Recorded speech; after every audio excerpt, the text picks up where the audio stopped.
मनोज जरांगे यांच्या आंदोलनात एकेकाळी सक्रिय असलेला वाळू माफिया सुयोग सोळुंकेवरती जालना जिल्हा प्रशासनाने एमपीडीएचा बडगा उगारत कारवाई केली। त्याला ताब्यात घेऊन 1 वर्षासाठी स्थानबद्ध करण्यात आले। सुयोग सोळुंकेला यापूर्वी 1 वर्षासाठी जालना, संभाजीनगर आणि बीड जिल्ह्यातनं तडीपार करण्यात आलं होतं। त्याच्यावर प्रतिबंधात्मक कारवाई करूनही वाळू चोरी आणि इतर गुन्ह्यात वाढ होत असल्याने पोलिसांनी एमपीडीएचा प्रस्ताव जिल्हाधिकाऱ्यांकडे पाठवला होता। जिल्हाधिकाऱ्यांच्या प्रस्तावानंतर आरोपी सुयोग सोळुंकेला ताब्यात घेऊन त्याची हर्सुल कारागृहामध्ये रवानगी केली। दरम्यान इतर अनेक वाळू तस्कर पोलिसांच्या रडारवर सध्या आहेत।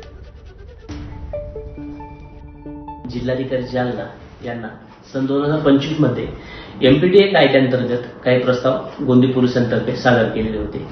सदर प्रस्तावाची छाननी केल्यानंतर काही इसमांविरुद्ध माननीय जिल्हाधिकारी यांनी स्थानबद्धतेचे आदेश जारी केले होते। गोंदी येथील इसम नामे सुयोग उर्फ सुशील मधुकर सोळुंके वय 36 वर्ष राहणार गोंदी स्थानबद्ध करून दाखल करण्यात आलेले आहे।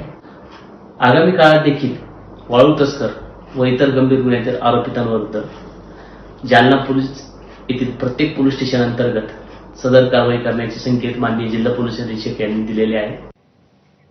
हा एमपीडीए कायदा नेमका काय आहे आपण एक नजर टाकूयात ग्राफिक्सच्या माध्यमातून।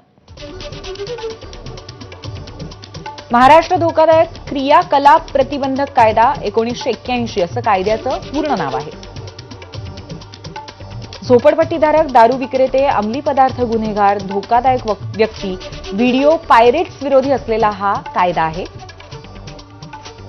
धोकादायक कारवाया रोखून सार्वजनिक सुव्यवस्था राखण्यामध्ये हा कायदा महत्त्वाची भूमिका बजावतो।